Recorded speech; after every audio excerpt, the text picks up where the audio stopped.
ابن عباس رضی اللہ عنہ سے بیان کیا، آپ نے فرمایا کہ رسول اللہ صلی اللہ علیہ وسلم جب فتح مکہ کے دن تشریف لائے تو آپ صلی اللہ علیہ وسلم نے کعبے کے اندر جانے سے اس لیے انکار فرمایا کہ اس میں بت رکھے ہوئے تھے۔ پھر آپ صلی اللہ علیہ وسلم نے حکم دیا اور وہ نکالے گئے۔ لوگوں نے ابراہیم اور اسماعیل علیہ السلام کے بت بھی نکالے، ان کے ہاتھوں میں فال نکالنے کے تیر دے رکھے تھے۔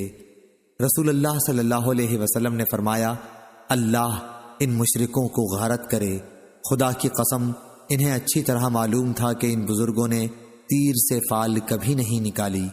اس کے بعد آپ کعبے کے اندر تشریف لے گئے اور چاروں طرف تکبیر کہی، آپ نے اندر نماز نہیں پڑھی۔ صحیح بخاری حدیث نمبر 1601۔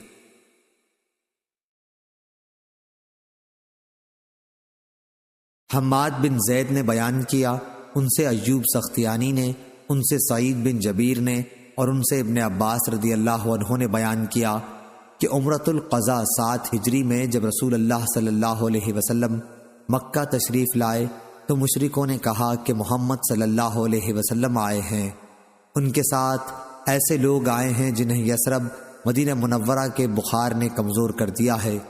اس لیے رسول اللہ صلی اللہ علیہ وسلم نے حکم دیا کہ طواف کے پہلے 3 چکروں میں رمل تیز چلنا جس سے اظہار قوت ہو کرے، اور دونوں یمانی رکنوں کے درمیان حسب معمول چلیں، اور آپ نے یہ حکم نہیں دیا کہ سب پھیروں میں رمل کریں، اس لیے کہ ان پر آسانی ہو۔ صحیح بخاری حدیث نمبر 1602۔ عبداللہ بن وہب نے خبر دی، انہیں یونس نے، انہیں ظاہری نے، انہیں سالم نے اور ان سے ان کے والد نے بیان کیا کہ میں نے رسول اللہ صلی اللہ علیہ وسلم کو دیکھا جب آپ مکہ تشریف لاتے تو پہلے طواف شروع کرتے وقت حجر اسود کو بوسہ دیتے اور 7 چکروں میں سے پہلے 3 چکروں میں رمل کرتے تھے۔ صحیح بخاری حدیث نمبر 1603۔ فلیح نے بیان کیا، ان سے نافع نے اور ان سے ابن عمر رضی اللہ عنہ نے بیان کیا کہ نبی کریم صلی اللہ علیہ وسلم نے پہلے 3 چکروں میں رمل کیا اور بقیہ 4 چکروں میں حسب معمول چلے، حج اور عمرہ دونوں میں۔ سریج کے ساتھ اس حدیث کو لیث نے روایت کیا ہے، کہا کہ مجھ سے کثیر بن فرقد نے بیان کیا، ان سے نافع نے اور ان سے ابن عمر رضی اللہ عنہ نے نبی کریم صلی اللہ علیہ وسلم کے حوالے سے۔ صحیح بخاری حدیث نمبر 1604۔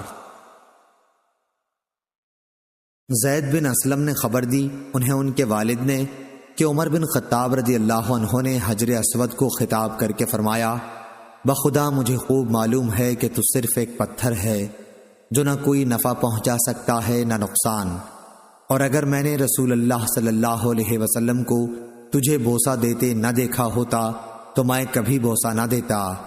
اس کے بعد آپ نے بوسہ دیا، پھر فرمایا، اور اب ہمیں رمل کی بھی کیا ضرورت ہے، ہم نے اس کے ذریعے مشرکوں کو اپنی قوت دکھائی تھی تو اللہ نے ان کو تباہ کر دیا۔ پھر فرمایا، جو عمل رسول اللہ صلی اللہ علیہ وسلم نے کیا ہے اسے اب چھوڑنا بھی ہم پسند نہیں کرتے۔ صحیح بخاری حدیث نمبر 1605۔ یحییٰ قطان نے بیان کیا، ان سے عبید اللہ عمری نے، ان سے نافع نے اور ان سے ابن عمر رضی اللہ عنہ نے بیان کیا، جب سے میں نے رسول اللہ صلی اللہ علیہ وسلم کو ان دونوں رکن یمانی کو چومتے ہوئے دیکھا، میں نے بھی اس کے چومنے کو خواہ سخت حالات ہوں یا نرم نہیں چھوڑا۔ میں نے نافع سے پوچھا، کیا ابن عمر رضی اللہ عنہ ان دونوں یمنی رکنوں کے درمیان معمول کے مطابق چلتے تھے؟ تو انہوں نے بتایا کہ آپ معمول کے مطابق اس لیے چلتے تھے تاکہ حجر اسود کو چھونے میں آسانی رہے۔ صحیح بخاری حدیث نمبر 1606۔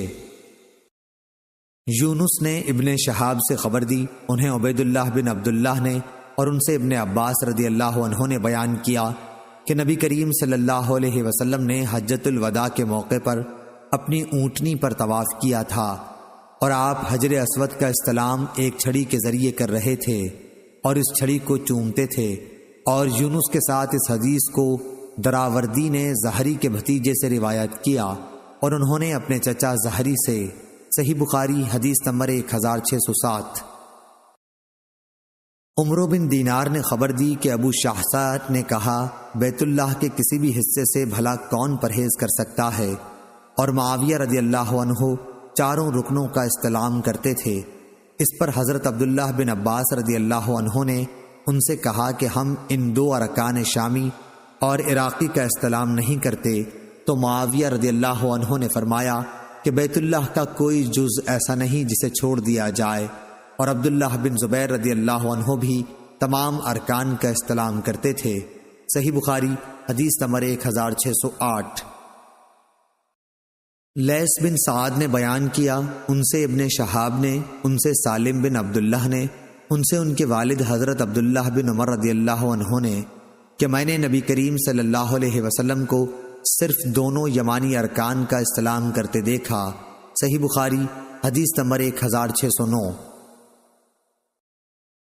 زید بن اسلم نے خبر دی، ان سے ان کے والد نے بیان کیا کہ میں نے دیکھا کہ حضرت عمر بن خطاب رضی اللہ عنہ نے حجر اسود کو بوسہ دیا، اور پھر فرمایا کہ اگر میں رسول اللہ صلی اللہ علیہ وسلم کو تجھے بوسہ دیتے نہ دیکھتا تو میں کبھی تجھے بوسہ نہ دیتا۔ صحیح بخاری حدیث نمبر 1610۔ زبیر بن عربی نے بیان کیا کہ ایک شخص نے ابن عمر رضی اللہ عنہ سے حجر اسود کے بوسہ دینے کے متعلق پوچھا، تو انہوں نے بتلایا کہ میں نے رسول اللہ صلی اللہ علیہ وسلم کو اس کو بوسہ دیتے دیکھا ہے۔ اس پر اس شخص نے کہا اگر ہجوم ہو جائے اور میں عاجز ہو جاؤں تو کیا کروں؟ ابن عمر رضی اللہ عنہ نے فرمایا کہ اس اگر وگر کو یمن میں جا کر رکھو، میں نے تو رسول اللہ صلی اللہ علیہ وسلم کو دیکھا کہ آپ اس کو بوسہ دیتے تھے۔ صحیح بخاری حدیث نمبر 1611۔ خالد حضان اکرمہ سے بیان کیا، ان سے ابن عباس رضی اللہ عنہ نے کہ نبی کریم صلی اللہ علیہ وسلم ایک اونٹنی پر سوار ہو کر کعبے کا طواف کر رہے تھے، اور جب بھی آپ حجر اسود کے سامنے پہنچتے تو کسی چیز سے اس کی طرف اشارہ کرتے تھے۔ صحیح بخاری حدیث نمبر 1612۔ خالد حضان نے بیان کیا، ان سے اکرمہ نے اور ان سے ابن عباس رضی اللہ عنہ نے بیان کیا، نبی کریم صلی اللہ علیہ وسلم نے بیت اللہ کا طواف ایک اونٹنی پر سوار رہ کر کیا۔ جب بھی آپ حجر اسود کے سامنے پہنچتے تو کسی چیز سے اس کی طرف اشارہ کرتے اور تکبیر کہتے۔ خالد طحان کے ساتھ اس حدیث کو ابراہیم بن تہمان نے بھی خالد حضا سے روایت کیا ہے۔ صحیح بخاری حدیث نمبر 1613۔ عمرو بن حارث نے محمد بن عبد الرحمن ابو الاسود سے خبر دی، انہوں نے کہا کہ میں نے عروہ سے حج کا مسئلہ پوچھا، تو انہوں نے فرمایا کہ عائشہ رضی اللہ عنہا نے مجھے خبر دی تھی کہ نبی کریم صلی اللہ علیہ وسلم جب مکہ تشریف لائے تو سب سے پہلا کام آپ نے یہ کیا کہ وضو کیا، پھر طواف کیا، اور طواف کرنے سے عمرہ نہیں ہوا۔ اس کے بعد ابو بکر اور حضرت عمر رضی اللہ عنہ نے بھی اسی طرح حج کیا۔ پھر عروہ نے کہا کہ میں نے اپنے والد زبیر کے ساتھ حج کیا، انہوں نے بھی سب سے پہلے طواف کیا۔ مہاجرین اور انصار کو بھی میں نے اسی طرح کرتے دیکھا تھا۔ میری والدہ اسماء بنت ابی بکر رضی اللہ عنہا نے بھی مجھے بتایا کہ انہوں نے اپنی بہن عائشہ رضی اللہ عنہا اور زبیر اور فلاں فلاں کے ساتھ عمرے کا احرام باندھا تھا۔ جب ان لوگوں نے حجر اسود کو بوسہ دے لیا تو احرام کھول ڈالا تھا۔ صحیح بخاری حدیث نمبر 1614 1615۔ عمرو بن حارث نے محمد بن عبد الرحمن ابو الاسود سے خبر دی، انہوں نے کہا کہ میں نے عروہ سے حج کا مسئلہ پوچھا، تو انہوں نے فرمایا کہ عائشہ رضی اللہ عنہا نے مجھے خبر دی تھی کہ نبی کریم صلی اللہ علیہ وسلم جب مکہ تشریف لائے تو سب سے پہلا کام آپ نے یہ کیا کہ وضو کیا، پھر طواف کیا، اور طواف کرنے سے عمرہ نہیں ہوا۔ اس کے بعد ابو بکر اور حضرت عمر رضی اللہ عنہ نے بھی اسی طرح حج کیا۔ پھر عروہ نے کہا کہ میں نے اپنے والد زبیر کے ساتھ حج کیا، انہوں نے بھی سب سے پہلے طواف کیا۔ مہاجرین اور انصار کو بھی میں نے اسی طرح کرتے دیکھا تھا۔ میری والدہ اسماء بنت ابی بکر رضی اللہ عنہا نے بھی مجھے بتایا کہ انہوں نے اپنی بہن عائشہ رضی اللہ عنہا اور زبیر اور فلاں فلاں کے ساتھ عمرے کا احرام باندھا تھا۔ جب ان لوگوں نے حجر اسود کو بوسہ دے لیا تو احرام کھول ڈالا تھا۔ صحیح بخاری حدیث نمبر 1614 1615۔ موسیٰ بن عقبہ نے بیان کیا، انہوں نے نافع سے بیان کیا اور ان سے حضرت عبداللہ بن عمر رضی اللہ عنہ نے بیان کیا کہ رسول اللہ صلی اللہ علیہ وسلم نے مکہ آنے کے بعد سب سے پہلے حج اور عمرے کا طواف کیا تھا۔ اس کے 3 چکروں میں آپ نے سعی، رمل کی اور باقی 4 میں حسب معمول چلے، پھر طواف کی 2 رکعت نماز پڑھی اور صفا مروہ کی سعی کی۔ صحیح بخاری حدیث نمبر 1616۔ انس بن عیاض نے بیان کیا، ان سے عبید اللہ عمری نے، ان سے نافع نے اور ان سے عبداللہ بن عمر رضی اللہ عنہ نے کہ نبی کریم صلی اللہ علیہ وسلم جب بیت اللہ کا پہلا طواف یعنی طواف قدوم کرتے تو اس کے 3 چکروں میں آپ دوڑ کر چلتے اور 4 میں معمول کے موافق چلتے، پھر جب صفا اور مروہ کی سعی کرتے تو بطن مسیل وادی میں دوڑ کر چلتے۔ صحیح بخاری حدیث نمبر 1617۔ ابن جریج نے بیان کیا اور انہیں عطا نے خبر دی کہ جب وہ ہشام بن عبد الملک کی طرف سے مکے کا حاکم تھا نے عورتوں کو مردوں کے ساتھ طواف کرنے سے منع کر دیا تو اس سے انہوں نے کہا کہ تم کس دلیل پر عورتوں کو اس سے منع کر رہے ہو، جبکہ رسول اللہ صلی اللہ علیہ وسلم کی پاک بیویوں نے مردوں کے ساتھ طواف کیا تھا۔ ابن جریج نے پوچھا، یہ پردہ کی آیت نازل ہونے کے بعد کا واقعہ ہے یا اس سے پہلے کا؟ انہوں نے کہا، میری عمر کی قسم میں نے انہیں پردے کی آیت نازل ہونے کے بعد دیکھا۔ اس پر ابن جریج نے پوچھا کہ پھر مرد عورت مل جل جاتے تھے؟ انہوں نے فرمایا کہ اختلاط نہیں ہوتا تھا۔ عائشہ رضی اللہ عنہا مردوں سے الگ رہ کر ایک الگ کونے میں طواف کرتی تھیں، ان کے ساتھ مل کر نہیں کرتی تھیں۔ ایک عورت وقرہ نامی نے ان سے کہا، ام المومنین چلیے حجر اسود کو بوسہ دیں، تو آپ نے انکار کر دیا اور کہا، تو جا چوم، میں نہیں چومتی۔ اور ازواج مطہرات رات میں پردہ کر کے نکلتی تھیں کہ پہچانی نہ جاتی اور مردوں کے ساتھ طواف کرتی تھیں۔ البتہ عورتیں جب کعبے کے اندر جانا چاہتی تو اندر جانے سے پہلے باہر کھڑی ہو جاتی اور مرد باہر آ جاتے تو وہ اندر جاتی۔ میں اور عبید بن عمیر عائشہ رضی اللہ عنہا کی خدمت میں اس وقت حاضر ہوئے جب آپ طبیر پہاڑ پر ٹھہری ہوئی تھیں جو مزدلفہ میں ہے۔ ابن جریج نے کہا کہ میں نے عطا سے پوچھا کہ اس وقت پردہ کس چیز سے تھا؟ عطا نے بتایا کہ ایک ترقی قبا میں ٹھہری ہوئی تھیں، اس پر پردہ پڑا ہوا تھا، ہمارے اور ان کے درمیان اس کے سوا اور کوئی چیز حائل نہ تھی۔ اس وقت میں نے دیکھا کہ ان کے بدن پر ایک گلابی رنگ کا کرتا تھا۔ صحیح بخاری حدیث نمبر 1618۔ عروہ بن زبیر نے بیان کیا، ان سے زینب بنت ابی سلمہ نے، ان سے نبی کریم صلی اللہ علیہ وسلم کی زوجہ مطہرہ ام سلمہ رضی اللہ عنہا نے بیان کیا، انہوں نے کہا کہ میں نے رسول اللہ صلی اللہ علیہ وسلم سے اپنے بیمار ہونے کی شکایت کی کہ میں پیدل طواف نہیں کر سکتی، تو آپ نے فرمایا کہ سواری پر چڑھ کر اور لوگوں سے علیحدہ رہ کر طواف کر لے۔ چنانچہ میں نے عام لوگوں سے الگ رہ کر طواف کیا۔ اس وقت رسول اللہ صلی اللہ علیہ وسلم کعبے کے بازو میں نماز پڑھ رہے تھے اور آپ سورہ والطور و کتاب مسطور قرأت کر رہے تھے۔ صحیح بخاری حدیث نمبر 1619۔ طاؤس نے خبر دی اور انہیں ابن عباس رضی اللہ عنہ نے کہ نبی کریم صلی اللہ علیہ وسلم کعبے کا طواف کرتے ہوئے ایک ایسے شخص کے پاس سے گزرے جس نے اپنا ہاتھ ایک دوسرے شخص کے ہاتھ سے تسمہ یا رسی یا کسی اور چیز سے باندھ رکھا تھا۔ نبی کریم صلی اللہ علیہ وسلم نے اپنے ہاتھ سے اسے کاٹ دیا اور پھر فرمایا کہ اگر ساتھ ہی چلنا ہے تو ہاتھ پکڑ کے چلو۔ صحیح بخاری حدیث نمبر 1620۔ ابن جریج نے بیان کیا، ان سے سلیمان احول نے، ان سے طاؤس نے اور ان سے ابن عباس رضی اللہ عنہ نے کہ رسول اللہ صلی اللہ علیہ وسلم نے دیکھا کہ ایک شخص کعبے کا طواف رسی یا کسی اور چیز کے ذریعے کر رہا ہے تو آپ نے اسے کاٹ دیا۔ صحیح بخاری حدیث نمبر 1621۔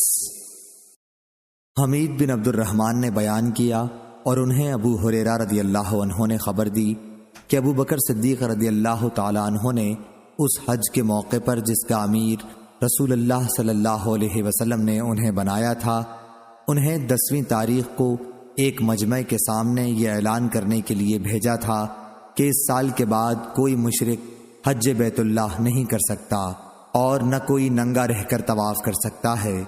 صحیح بخاری حدیث نمبر 1622۔ سفیان بن عینہ نے بیان کیا، ان سے عمروں نے بیان کیا، انہوں نے کہا کہ ہم نے عبداللہ بن عمر رضی اللہ عنہ سے پوچھا کہ کیا کوئی عمرے میں صفا مروہ کی سعی سے پہلے اپنی بیوی سے ہم بستر ہو سکتا ہے؟ انہوں نے کہا کہ رسول اللہ صلی اللہ علیہ وسلم تشریف لائے اور کعبے کا طواف 7 چکروں سے پورا کیا، پھر مقام ابراہیم کے پیچھے 2 رکعت نماز پڑھی اور صفا مروہ کی سعی کی۔ پھر عبداللہ بن عمر رضی اللہ عنہ نے فرمایا کہ تمہارے لیے رسول اللہ صلی اللہ علیہ وسلم کے طریقے میں بہترین نمونہ ہے۔ صحیح بخاری حدیث نمبر 1623۔ عمروں نے کہا کہ پھر میں نے جابر بن عبداللہ رضی اللہ عنہ سے اس کے متعلق معلوم کیا تو انہوں نے بتایا کہ صفا مروہ کی سعی سے پہلے اپنی بیوی کے قریب بھی نہ جائے۔ صحیح بخاری حدیث نمبر 1624۔ قریب نے عبداللہ بن عباس رضی اللہ عنہ سے خبر دی، انہوں نے کہا کہ رسول اللہ صلی اللہ علیہ وسلم مکہ تشریف لائے اور 7 چکروں کے ساتھ طواف کیا، پھر صفا مروہ کی سعی کی۔ اس سعی کے بعد آپ کعبہ اس وقت تک نہیں گئے جب تک عرفات سے واپس نہ لوٹے۔ صحیح بخاری حدیث نمبر 1625۔ امام مالک رحمہ اللہ نے خبر دی، انہیں محمد بن عبد الرحمن نے، انہیں عروہ نے، انہیں زینب نے اور انہیں ام المومنین حضرت ام سلمہ رضی اللہ عنہا نے کہ میں نے رسول اللہ صلی اللہ علیہ وسلم سے شکایت کی۔ دوسری سند امام بخاری رحمہ اللہ نے کہا کہ مجھ سے محمد بن حرب نے بیان کیا، انہوں نے کہا کہ ہم سے ابو مروان یحییٰ بن ابی زکریا غسانی نے بیان کیا، ان سے ہشام نے، ان سے عروہ نے اور ان سے نبی کریم صلی اللہ علیہ وسلم کی زوجہ مطہرہ ام سلمہ رضی اللہ عنہا نے کہ رسول اللہ صلی اللہ علیہ وسلم جب مکے میں تھے اور وہاں سے چلنے کا ارادہ ہوا تو ام سلمہ نے کعبے کا طواف نہیں کیا اور وہ بھی روانگی کا ارادہ رکھتی تھیں۔ آپ نے ان سے فرمایا کہ جب صبح کی نماز کھڑی ہو اور لوگ نماز پڑھنے میں مشغول ہو جائیں تو تم اپنی اونٹنی پر طواف کر لینا۔ چنانچہ ام سلمہ رضی اللہ عنہا نے ایسا ہی کیا اور انہوں نے باہر نکلنے تک طواف کی نماز نہیں پڑھی۔ صحیح بخاری حدیث نمبر 1626۔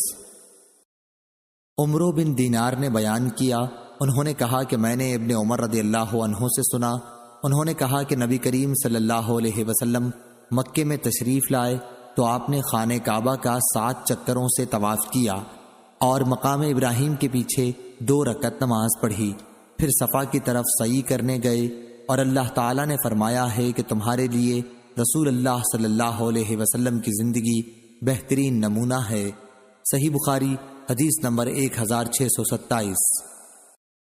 یزید بن زری نے بیان کیا، ان سے حبیب نے، ان سے عطا نے، ان سے عروہ نے، ان سے ام المومنین حضرت عائشہ صدیقہ رضی اللہ عنہا نے کہ کچھ لوگوں نے صبح کی نماز کے بعد کعبے کا طواف کیا، پھر ایک وعظ کرنے والے کے پاس بیٹھ گئے اور جب سورج نکلنے لگا تو وہ لوگ نماز طواف کی 2 رکعت پڑھنے کے لیے کھڑے ہو گئے۔ اس پر حضرت عائشہ رضی اللہ عنہا نے ناگواری کے ساتھ فرمایا، جب سے تو یہ لوگ بیٹھے تھے اور جب وہ وقت آیا کہ جس میں نماز مکروہ ہے تو نماز کے لیے کھڑے ہو گئے۔ صحیح بخاری حدیث نمبر 1628۔ موسیٰ بن عقبہ نے بیان کیا، ان سے نافع نے کہ عبداللہ بن عمر رضی اللہ عنہ نے فرمایا، میں نے نبی کریم صلی اللہ علیہ وسلم سے سنا ہے، آپ صلی اللہ علیہ وسلم سورج طلوع ہوتے اور غروب ہوتے وقت نماز پڑھنے سے روکتے تھے۔ صحیح بخاری حدیث نمبر 1629۔ عبدالعزیز بن رفیع نے بیان کیا، کہا کہ میں نے عبداللہ بن زبیر رضی اللہ عنہ کو دیکھا کہ آپ فجر کی نماز کے بعد طواف کر رہے تھے اور پھر آپ نے 2 رکعت طواف کی نماز پڑھی۔ صحیح بخاری حدیث نمبر 1630۔ عبدالعزیز نے بیان کیا کہ میں نے عبداللہ بن زبیر رضی اللہ عنہ کو عصر کے بعد بھی 2 رکعت نماز پڑھتے دیکھا تھا۔ وہ بتاتے تھے کہ عائشہ رضی اللہ عنہا نے ان سے بیان کیا کہ رسول اللہ صلی اللہ علیہ وسلم جب بھی ان کے گھر آتے عصر کے بعد تو یہ 2 رکعت ضرور پڑھتے تھے۔ صحیح بخاری حدیث نمبر 1631۔ خالد طحان نے خالد حذا سے بیان کیا، ان سے اکرمہ نے، ان سے حضرت عبداللہ بن عباس رضی اللہ عنہ نے کہ رسول اللہ صلی اللہ علیہ وسلم نے بیت اللہ کا طواف اونٹ پر سوار ہو کر کیا۔ آپ جب بھی طواف کرتے ہوئے حجر اسود کے نزدیک آتے تو اپنے ہاتھ کو ایک چیز چھڑی سے اشارہ کرتے اور تکبیر کہتے۔ صحیح بخاری حدیث نمبر 1632۔ عروہ نے بیان کیا، ان سے زینب بنت ام سلمہ نے، ان سے ام سلمہ رضی اللہ عنہا نے کہ میں نے رسول اللہ صلی اللہ علیہ وسلم سے شکایت کی کہ میں بیمار ہو گئی ہوں۔ آپ صلی اللہ علیہ وسلم نے فرمایا، پھر لوگوں کے پیچھے سے سوار ہو کر طواف کر لے۔ چنانچہ میں نے جب طواف کیا تو اس وقت رسول اللہ صلی اللہ علیہ وسلم بیت اللہ کے بازو میں نماز کے اندر وَالطُّورِ وَكِتَابٍ مَّسْطُورٍ کی قرأت کر رہے تھے۔ صحیح بخاری حدیث نمبر 1633۔ عبید اللہ عمری نے بیان کیا، ان سے نافع نے، ان سے حضرت عبداللہ بن عمر رضی اللہ عنہ نے بیان کیا کہ عباس بن عبد المطلب رضی اللہ عنہ نے رسول اللہ صلی اللہ علیہ وسلم سے اپنے پانی زمزم کا حاجیوں کو پلانے کے لیے منا کے دونوں میں مکہ ٹھہرنے کی اجازت چاہی تو آپ صلی اللہ علیہ وسلم نے ان کو اجازت دے دی۔ صحیح بخاری حدیث نمبر 1634۔ خالد طحان نے خالد حذا سے بیان کیا، ان سے اکرمہ نے، ان سے ابن عباس رضی اللہ عنہ نے کہ رسول اللہ صلی اللہ علیہ وسلم پانی پلانے کی جگہ زمزم کے پاس تشریف لائے اور پانی مانگا حج کے موقع پر۔ عباس رضی اللہ عنہ نے کہا کہ فضل اپنی ماں کے یہاں جا اور ان کے یہاں سے کھجور کا شربت لا، لیکن رسول اللہ صلی اللہ علیہ وسلم نے فرمایا کہ مجھے یہی پانی پلاؤ۔ عباس رضی اللہ عنہ نے عرض کیا، یا رسول اللہ صلی اللہ علیہ وسلم، ہر شخص اپنا ہاتھ اس میں ڈال دیتا ہے، اس کے باوجود رسول اللہ صلی اللہ علیہ وسلم یہی کہتے رہے کہ مجھے یہی پانی پلاؤ۔ چنانچہ آپ نے پانی پیا، پھر زمزم کے قریب آئے، لوگ کنویں سے پانی کھینچ رہے تھے اور کام کر رہے تھے۔ آپ نے انہیں دیکھ کر فرمایا، کام کرتے جاؤ کہ ایک اچھے کام پر لگے ہوئے ہو۔ پھر فرمایا، اگر یہ خیال نہ ہوتا کہ آئندہ لوگ تمہیں پریشان کر دیں گے تو میں بھی اترتا اور رسی اپنے اس پر رکھ لیتا۔ مراد آپ کی شانے سے تھی، آپ نے اس کی طرف اشارہ کر کے کہا تھا۔ صحیح بخاری حدیث نمبر 1635۔ یونس نے خبر دی، انہیں زہری نے، انہوں نے کہا کہ ہم سے انس بن مالک رضی اللہ عنہ نے بیان کیا کہ ابو ذر رضی اللہ عنہ نے بیان کیا کہ رسول اللہ صلی اللہ علیہ وسلم نے فرمایا، جب میں مکے میں تھا تو میری گھر کی چھت کھلی اور جبرائیل علیہ السلام نازل ہوئے۔ انہوں نے میرا سینہ چاک کیا اور اسے زمزم کے پانی سے دھویا۔ اس کے بعد ایک سونے کا تشت لائے جو حکمت اور ایمان سے بھرا ہوا تھا، اسے انہوں نے میرے سینے میں ڈال دیا اور پھر سینہ بند کر دیا۔ اب وہ مجھے ہاتھ سے پکڑ کر آسمان دنیا کی طرف لے چلے۔ آسمان دنیا کے دارغہ سے جبریل علیہ السلام نے کہا، دروازہ کھولو۔ انہوں نے دریافت کیا، کون صاحب ہیں؟ کہا، جبریل علیہ السلام۔ صحیح بخاری حدیث نمبر 1636۔ مروان بن معاویہ فزاری نے خبر دی، انہیں عاصم نے اور انہیں شعبی نے کہ حضرت عبداللہ بن عباس رضی اللہ عنہ نے ان سے بیان کیا، کہا کہ میں نے رسول اللہ صلی اللہ علیہ وسلم کو زمزم کا پانی پلایا تھا، آپ نے پانی کھڑے ہو کر پیا تھا۔ عاصم نے بیان کیا کہ اکرمہ نے قسم کھا کر کہا کہ آن حضرت صلی اللہ علیہ وسلم اس دن اونٹ پر سوار تھے۔ صحیح بخاری حدیث نمبر 1637۔ امام مالک نے ابن شہاب سے خبر دی، انہیں عروہ نے اور ان سے عائشہ رضی اللہ تعالی عنہا نے کہا کہ حجۃ الوداع میں ہم رسول اللہ صلی اللہ علیہ وسلم کے ساتھ مدینے سے نکلے اور ہم نے عمرے کا احرام باندھا۔ پھر آن حضور صلی اللہ علیہ وسلم نے فرمایا کہ جس کے ساتھ قربانی کا جانور ہو وہ حج اور عمرہ دونوں کا ایک ساتھ احرام باندھے، ایسے لوگ دونوں کے احرام سے ایک ساتھ حلال ہوں گے۔ میں بھی مکے آئی تھی لیکن مجھے حیض آ گیا تھا، اس لیے جب ہم نے حج کے کام پورے کر لیے تو آن حضور صلی اللہ علیہ وسلم نے مجھے عبد الرحمن کے ساتھ تنعیم کی طرف بھیجا۔ میں نے وہاں سے عمرے کا احرام باندھا۔ آن حضور صلی اللہ علیہ وسلم نے فرمایا، یہ تمہارے اس عمرے کے بدلے میں ہے جسے تم نے حیض کی وجہ سے چھوڑ دیا تھا۔ جن لوگوں نے عمرے کا احرام باندھا تھا انہوں نے سعی کے بعد احرام کھول دیا اور دوسرا طواف منا سے واپسی پر کیا، لیکن جن لوگوں نے حج اور عمرے کا احرام ایک ساتھ باندھا تھا انہوں نے صرف ایک طواف کیا۔ صحیح بخاری حدیث نمبر 1638۔ اسماعیل بن علیہ نے بیان کیا، ان سے ایوب سختیانی نے، ان سے نافع نے کہ ابن عمر رضی اللہ عنہ کے لڑکے عبداللہ بن عبداللہ ان کے یہاں گئے۔ حج کے لیے سواری گھر میں کھڑی ہوئی تھی۔ انہوں نے کہا کہ مجھے خطرہ ہے کہ اس سال مسلمانوں میں آپس میں لڑائی ہو جائے گی اور آپ کو وہ بیت اللہ سے روک دیں گے، اس لیے اگر آپ نہ جاتے تو بہتر ہوتا۔ ابن عمر رضی اللہ عنہ نے جواب دیا کہ رسول اللہ صلی اللہ علیہ وسلم بھی تشریف لے گئے تھے عمرہ کرنے صلح حدیبیہ کے موقع پر، اور کفار قریش نے آپ کو بیت اللہ تک پہنچنے سے روک دیا تھا، اس لیے اگر مجھے بھی روک دیا گیا تو میں بھی وہی کروں گا جو رسول اللہ صلی اللہ علیہ وسلم نے کیا تھا، اور تمہارے لیے رسول اللہ صلی اللہ علیہ وسلم کی زندگی بہترین نمونہ ہے۔ پھر آپ نے فرمایا کہ میں تمہیں گواہ بناتا ہوں کہ میں نے اپنے عمرے کے ساتھ حج اپنے اوپر واجب کر لیا ہے۔ انہوں نے بیان کیا کہ پھر آپ مکہ آئے اور دونوں عمرہ اور حج کے لیے ایک ہی طواف کیا۔ صحیح بخاری حدیث نمبر 1639۔ لیث بن سعد نے نافع سے بیان کیا کہ جس سال حجاج عبداللہ بن زبیر رضی اللہ عنہ کے مقابلے میں لڑنے آیا تھا، عبداللہ بن عمر رضی اللہ عنہ نے جب اس سال حج کا ارادہ کیا تو آپ سے کہا گیا کہ مسلمانوں میں باہم جنگ ہونے والی ہے اور یہ بھی خطرہ ہے کہ آپ کو حج سے روک دیا جائے۔ آپ نے فرمایا تمہارے لیے رسول اللہ صلی اللہ علیہ وسلم کی زندگی بہترین نمونہ ہے، ایسے وقت میں بھی وہی کام کروں گا جو رسول اللہ صلی اللہ علیہ وسلم نے کیا تھا۔ تمہیں گواہ بناتا ہوں کہ میں نے اپنے اوپر عمرہ واجب کر لیا ہے۔ پھر آپ چلے اور جب بیدا کے میدان میں پہنچے تو آپ نے فرمایا کہ حج اور عمرہ تو ایک ہی طرح کے ہیں، میں تمہیں گواہ بناتا ہوں کہ میں نے اپنے عمرے کے ساتھ حج بھی واجب کر لیا ہے۔ آپ نے ایک قربانی بھی ساتھ لے لی جو مقام قدید سے خریدی تھی، اس کے سوا اور کچھ نہیں کیا۔ 10ویں تاریخ سے پہلے نہ آپ نے قربانی کی، نہ کسی ایسی چیز کو اپنے لیے جائز کیا جس سے احرام کی وجہ سے آپ رک گئے تھے، نہ سر منڈوایا نہ بال ترشوائے۔ 10ویں تاریخ میں آپ نے قربانی کی اور بال منڈوائے۔ آپ کا یہی خیال تھا کہ آپ نے ایک طواف سے حج اور عمرہ دونوں کا طواف ادا کر لیا ہے۔ عبداللہ بن عمر رضی اللہ عنہ نے فرمایا کہ رسول اللہ صلی اللہ علیہ وسلم نے بھی اسی طرح کیا تھا۔ صحیح بخاری حدیث نمبر 1640۔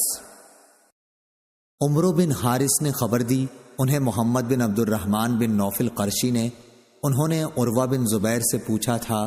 عروہ نے کہا کہ نبی کریم صلی اللہ علیہ وسلم نے جیسا کہ معلوم ہے حج کیا تھا۔ مجھے ام المومنین حضرت عائشہ صدیقہ رضی اللہ عنہا نے اس کے متعلق خبر دی کہ جب آپ مکہ معظمہ آئے تو سب سے پہلا کام یہ کیا کہ آپ نے وضو کیا، پھر کعبے کا طواف کیا۔ یہ آپ کا عمرہ نہیں تھا۔ اس کے بعد ابو بکر رضی اللہ عنہ نے حج کیا اور آپ نے بھی سب سے پہلے کعبے کا طواف کیا، جبکہ یہ آپ کا بھی عمرہ نہیں تھا۔ عمر رضی اللہ عنہ نے بھی اسی طرح کیا۔ پھر عثمان رضی اللہ عنہ نے حج کیا۔ میں نے دیکھا کہ سب سے پہلے آپ نے بھی کعبے کا طواف کیا، آپ کا بھی یہ عمرہ نہیں تھا۔ پھر معاویہ اور عبداللہ بن عمر رضی اللہ عنہ کا زمانہ آیا، پھر میں نے اپنے والد زبیر بن عوام رضی اللہ عنہ کے ساتھ بھی حج کیا۔ یہ سارے اکابر پہلے کعبے ہی کے طواف سے شروع کرتے تھے، جبکہ یہ عمرہ نہیں ہوتا تھا۔ اس کے بعد مہاجرین و انصار کو بھی میں نے دیکھا کہ وہ بھی اسی طرح کرتے رہے اور ان کا بھی یہ عمرہ نہیں ہوتا تھا۔ آخری ذات جسے میں نے اس طرح کرتے دیکھا وہ حضرت عبداللہ بن عمر رضی اللہ عنہ کی تھی۔ وہ حضرت عبداللہ بن عمر رضی اللہ عنہ کی تھی، انہوں نے بھی عمرہ نہیں کیا۔ ابن عمر رضی اللہ عنہ بھی موجود ہیں، لیکن ان سے لوگ اس کے متعلق پوچھتے نہیں۔ اسی طرح جو حضرات گزر گئے ان کا بھی مکے میں داخل ہوتے ہی سب سے پہلا قدم طواف کے لیے اٹھتا تھا، پھر یہ بھی احرام نہیں کھولتے تھے۔ میں نے اپنی والدہ اسماء بنت ابی بکر رضی اللہ عنہا اور خالہ عائشہ صدیقہ رضی اللہ عنہا کو بھی دیکھا کہ جب وہ آتی تو سب سے پہلے طواف کرتی اور یہ اس کے بعد احرام نہیں کھولتی تھیں۔ صحیح بخاری حدیث نمبر 1641۔ اور مجھے میری والدہ نے خبر دی کہ انہوں نے اپنی بہن اور زبیر اور فلاں فلاں رضی اللہ عنہم کے ساتھ عمرہ کیا ہے، یہ سب لوگ حجر اسود کا بوسہ لیتے تو عمرے کا احرام کھول دیتے۔ صحیح بخاری حدیث نمبر 1642۔ عروہ نے بیان کیا کہ میں نے ام المومنین حضرت عائشہ صدیقہ رضی اللہ عنہا سے پوچھا کہ اللہ تعالیٰ کے اس فرمان کے بارے میں آپ کا کیا خیال ہے جو سورہ بقرہ میں ہے کہ صفا اور مروہ اللہ تعالیٰ کی نشانیوں میں سے ہیں، اس لیے جو بیت اللہ کا حج یا عمرہ کرے اس کے لیے ان کا طواف کرنے میں کوئی گناہ نہیں۔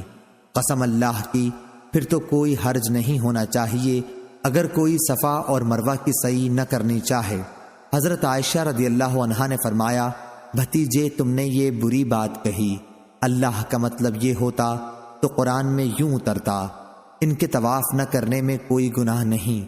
بات یہ ہے کہ یہ آیت تو انصار کے لیے اتری تھی جو اسلام سے پہلے منات بت کے نام پر جو مشلل میں رکھا ہوا تھا اور جس کی یہ پوجا کیا کرتے تھے احرام باندھتے تھے۔ یہ لوگ جب زمانہ جاہلیت میں احرام باندھتے تو صفا مروہ کی سعی کو اچھا نہیں خیال کرتے تھے۔ اب جب اسلام لائے تو رسول اللہ صلی اللہ علیہ وسلم سے اس کے متعلق پوچھا اور کہا کہ یا رسول اللہ، ہم صفا اور مروہ کی سعی اچھی نہیں سمجھتے تھے۔ اس پر اللہ تعالیٰ نے یہ آیت نازل فرمائی کہ صفا اور مروہ دونوں اللہ کی نشانیاں ہیں، آخر آیت تک۔ حضرت عائشہ صدیقہ رضی اللہ عنہا نے فرمایا کہ رسول اللہ صلی اللہ علیہ وسلم نے ان دو پہاڑوں کے درمیان سعی کی سنت جاری کی ہے، اس لیے کسی کے لیے مناسب نہیں کہ اسے ترک کر دے۔ انہوں نے کہا کہ پھر میں نے اس کا ذکر ابو بکر بن عبد الرحمن سے کیا تو انہوں نے فرمایا کہ میں نے تو یہ علمی بات اب تک نہیں سنی تھی، بلکہ میں نے بہت سے اصحاب علم سے تو یہ سنا ہے، وہ یوں کہتے تھے کہ عرب کے لوگ ان لوگوں کے سوا جن کا حضرت عائشہ صدیقہ رضی اللہ عنہا نے ذکر کیا جو منات کے لیے احرام باندھتے تھے، سب صفا مروہ کا پھیرا کیا کرتے تھے۔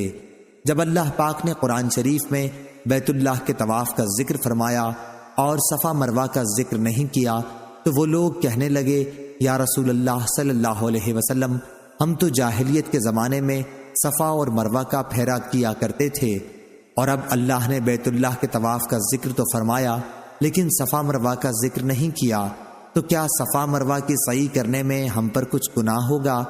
تب اللہ نے یہ آیت اتاری، صفا مروہ اللہ کی نشانیاں ہیں، آخر آیت تک۔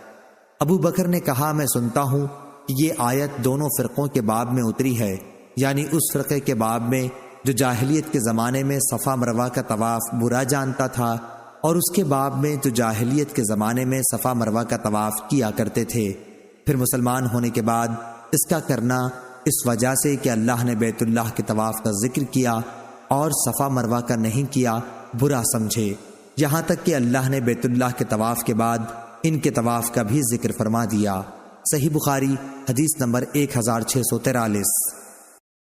عیسیٰ بن یونس نے بیان کیا، ان سے عبید اللہ بن عمر نے، ان سے نافع نے اور ان سے حضرت عبداللہ بن عمر رضی اللہ عنہ نے بیان کیا کہ جب رسول اللہ صلی اللہ علیہ وسلم پہلا طواف کرتے تو اس کے 3 چکروں میں رمل کرتے اور بقیہ 4 میں معمول کے مطابق چلتے، اور جب صفا اور مروہ کی سعی کرتے تو آپ نالے کے نشیب میں دوڑا کرتے تھے۔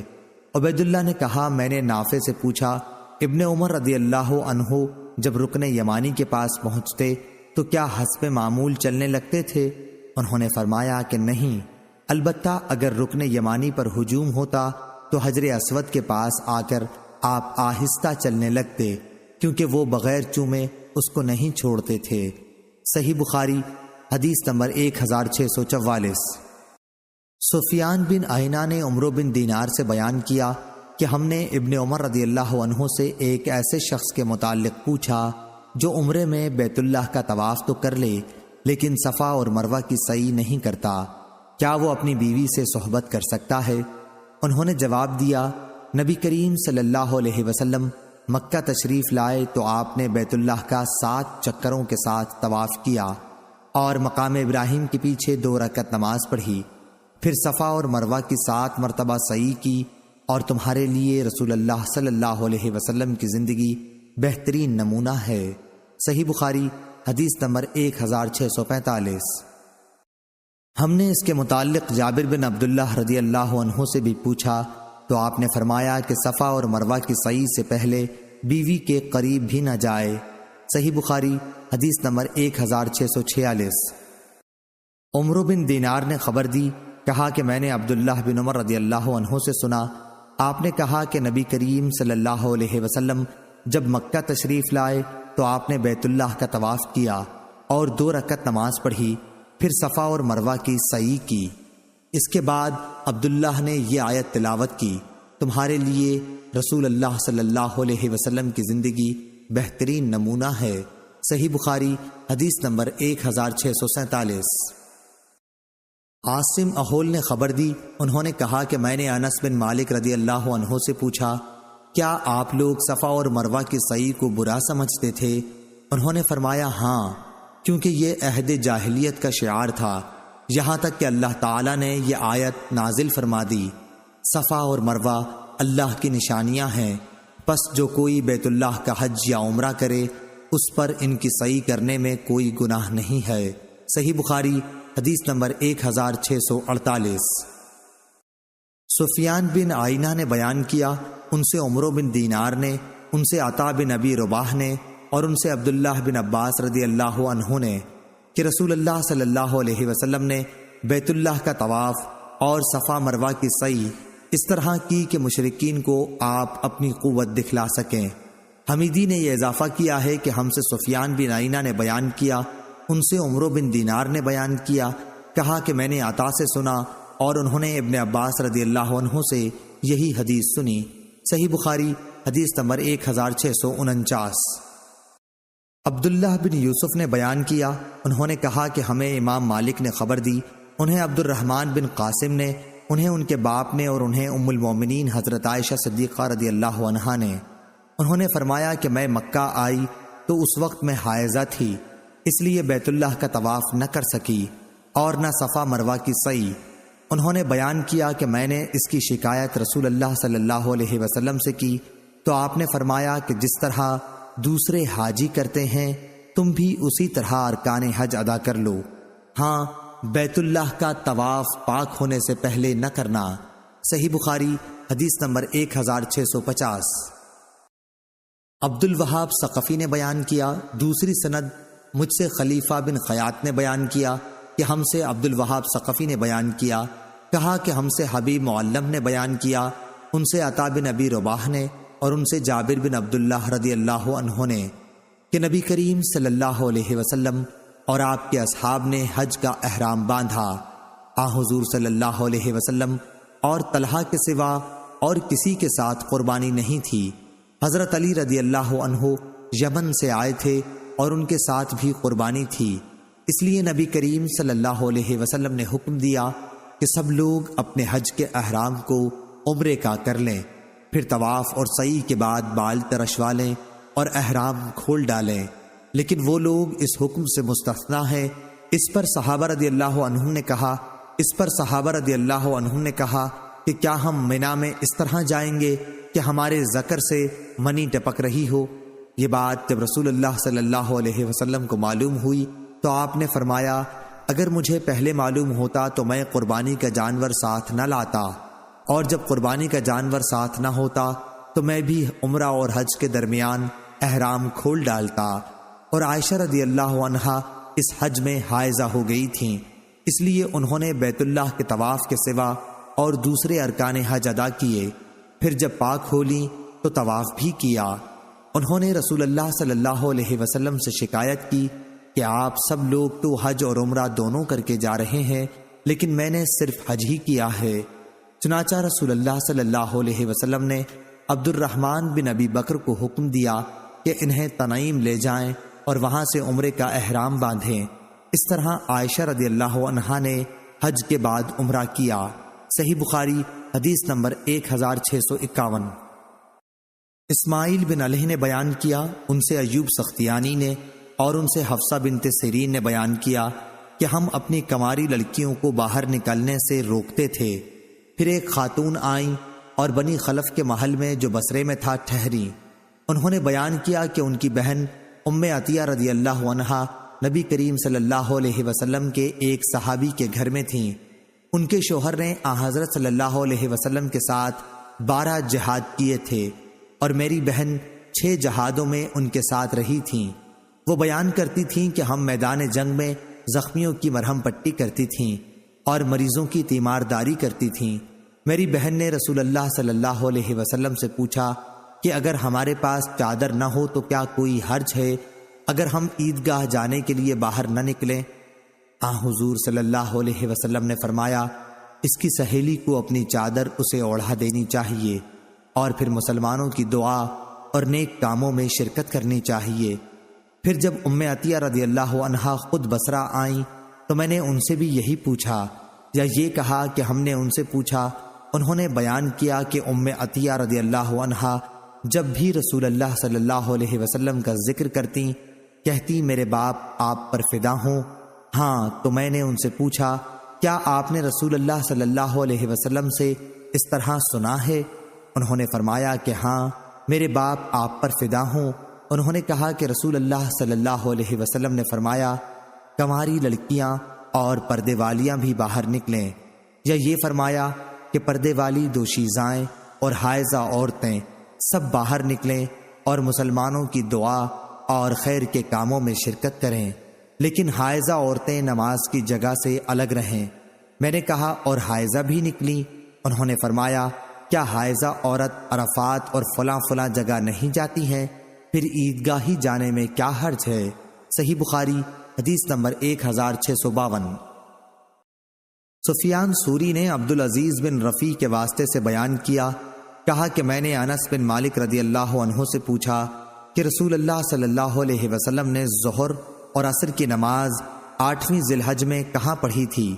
اگر آپ کو حضرت صلی اللہ علیہ وسلم سے یاد ہے تو مجھے بتائیے۔ انہوں نے جواب دیا کہ منی میں۔ میں نے پوچھا کہ 12ویں تاریخ کو عصر کہاں پڑھی تھی؟ فرمایا کہ محصب میں۔ پھر انہوں نے فرمایا کہ جس طرح تمہارے حکام کرتے ہیں اسی طرح تم بھی کرو۔ صحیح بخاری حدیث نمبر 1653۔ عبدالعزیز بن رفیع نے بیان کیا، کہا کہ میں انس رضی اللہ عنہ سے ملا۔ دوسری سند امام بخاری رحمہ اللہ نے کہا اور مجھ سے اسماعیل بن ابان نے بیان کیا، کہا کہ ہم سے ابو بکر بن عیاش نے بیان کیا، ان سے عبدالعزیز نے کہا کہ میں 8ویں تاریخ کو منا گیا تو وہاں انس رضی اللہ عنہ سے ملا۔ وہ گدھی پر سوار ہو کر جا رہے تھے۔ میں نے پوچھا نبی کریم صلی اللہ علیہ وسلم نے اس دن ظہر کی نماز کہاں پڑھی تھی؟ انہوں نے فرمایا دیکھو جہاں تمہارے حاکم لوگ نماز پڑھیں وہیں تم بھی پڑھو۔ صحیح بخاری حدیث نمبر 1654۔ یونس نے ابن شہاب سے خبر دی، کہا کہ مجھے عبید اللہ بن عبداللہ بن عمر نے اپنے باپ سے خبر دی کہ رسول کریم صلی اللہ علیہ وسلم نے منی میں 2 رکعات پڑھیں اور ابو بکر اور عمر رضی اللہ عنہ بھی ایسا کرتے رہے، اور عثمان رضی اللہ عنہ بھی خلافت کے شروع ایام میں 2 ہی رکعت پڑھتے تھے۔ صحیح بخاری حدیث نمبر 1655۔ حارثہ بن وہب خزائی رضی اللہ عنہ نے بیان کیا کہ نبی کریم صلی اللہ علیہ وسلم نے منی میں ہمیں 2 رکعات پڑھائیں۔ ہمارا شمار اس وقت سب وقتوں سے زیادہ تھا اور ہم اتنے بے ڈر کسی وقت میں نہ تھے، اس کے باوجود ہم کو نماز قصر پڑھائی۔ صحیح بخاری حدیث نمبر 1656۔ عبداللہ بن مسعود رضی اللہ عنہ نے بیان کیا کہ میں نے نبی کریم صلی اللہ علیہ وسلم کے ساتھ منی میں 2 رکعت نماز پڑھی اور ابو بکر رضی اللہ عنہ کے ساتھ بھی 2 ہی رکعت پڑھی اور عمر رضی اللہ عنہ کے ساتھ بھی 2 ہی رکعت، لیکن پھر ان کے بعد تم میں اختلاف ہو گیا تو کاش ان 4 رکعتوں کے بدلے مجھ کو 2 رکعات ہی نصیب ہوتی جو اللہ کے ہاں قبول ہو جائیں۔ صحیح بخاری حدیث نمبر 1657۔ سالم ابو نصر نے بیان کیا، کہا کہ میں نے ام فضل کے غلام عمیر سے سنا، انہوں نے ام فضل رحمۃ اللہ علیہم سے کہ عرفہ کے دن لوگوں کو رسول اللہ صلی اللہ علیہ وسلم کے روزے کے متعلق شک ہوا، اس لیے میں نے آپ کے پینے کو کچھ بھیجا جسے آپ نے پی لیا۔ صحیح بخاری حدیث نمبر 1658۔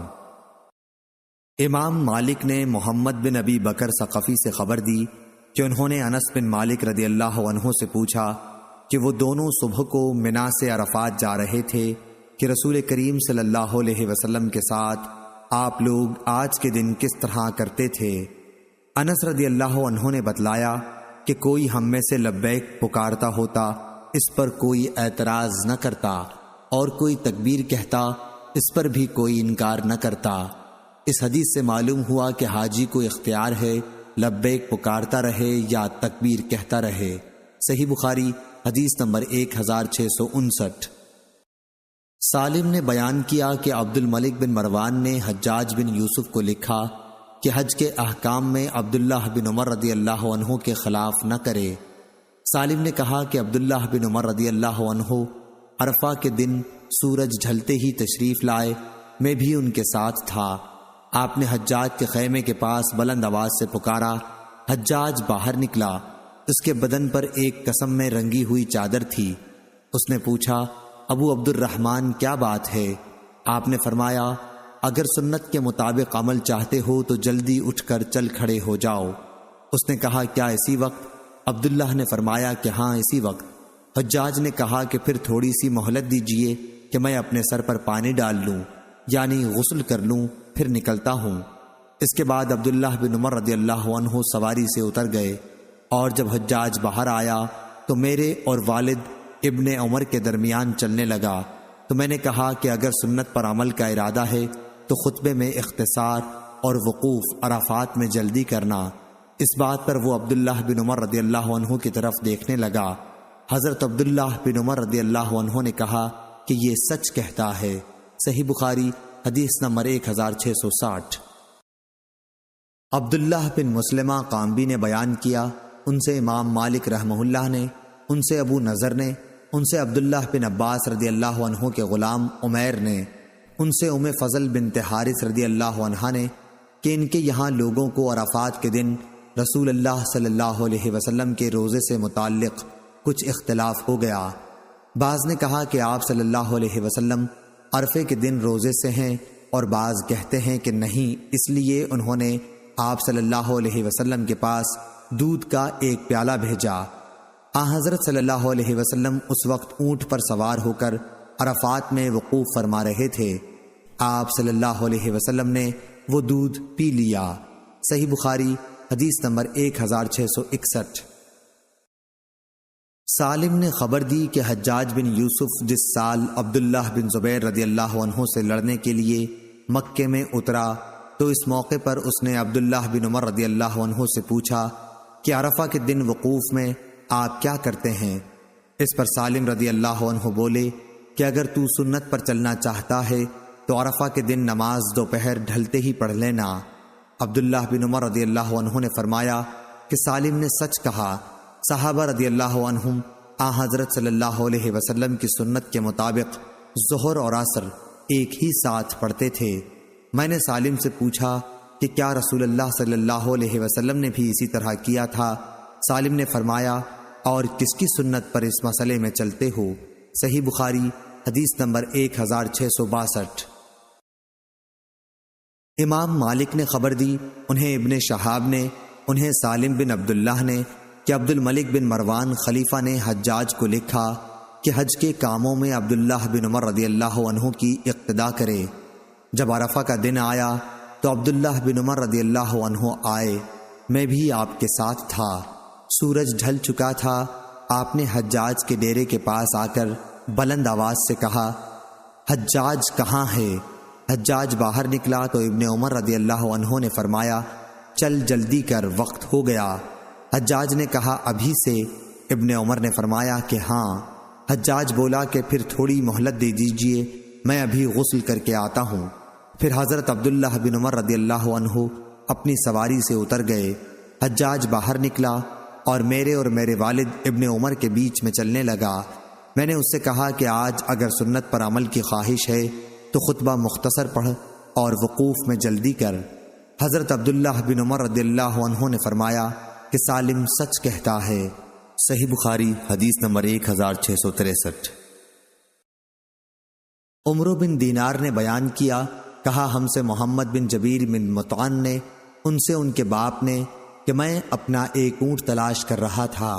دوسری سند، اور ہم سے مسدد نے بیان کیا، کہا ہم سے سفیان بن عیینہ نے بیان کیا، ان سے عمرو بن دینار نے، انہوں نے محمد بن جبیر سے سنا کہ ان کے والد جبیر بن مطعم رضی اللہ عنہ نے بیان کیا، میرا ایک اونٹ کھو گیا تھا تو میں عرفات میں اس کو تلاش کرنے گیا۔ یہ دن عرفات کا تھا۔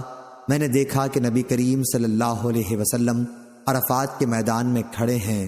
میری زبان سے نکلا، قسم اللہ کی یہ تو قریش ہیں، پھر یہ یہاں کیوں ہیں؟ صحیح بخاری حدیث نمبر 1664۔ علی بن مسہر نے بیان کیا، ان سے ہشام بن عروہ نے، ان سے عروہ بن زبیر رضی اللہ عنہ نے کہا کہ حمز کے سوا بقیہ سب لوگ جاہلیت میں ننگے ہو کر طواف کرتے تھے۔ حمز قریش اور اس کی آل اولاد کو کہتے تھے، اور بنی کنانہ وغیرہ جیسے خزاع لوگوں کو خدا واسطے کپڑے دیا کرتے تھے۔ قریش کے مرد دوسرے مردوں کو تاکہ انہیں پہن کر طواف کر سکیں، اور قریش کی عورتیں دوسری عورتوں کو تاکہ وہ انہیں پہن کر طواف کر سکیں، اور جن کو قریش کپڑا دیتے وہ بیت اللہ کا طواف ننگے ہو کر کرتے۔ دوسرے سب لوگ تو عرفات سے واپس ہوتے، لیکن قریش مزدلفہ ہی سے جو حرم میں تھا واپس ہو جاتے۔ ہشام بن عروہ نے کہا کہ میرے باپ عروہ بن زبیر نے مجھے ام المومنین حضرت عائشہ رضی اللہ عنہا سے خبر دی کہ یہ آیت قریش کے بارے میں نازل ہوئی کہ پھر تم بھی قریش وہیں سے واپس آؤ جہاں سے اور لوگ واپس آتے ہیں، یعنی عرفات سے۔ سورہ بقرہ۔ انہوں نے بیان کیا کہ قریش مزدلفہ ہی سے لوٹ آتے تھے، اس لیے انہیں بھی عرفات سے لوٹنے کا حکم ہوا۔ صحیح بخاری حدیث نمبر 1665۔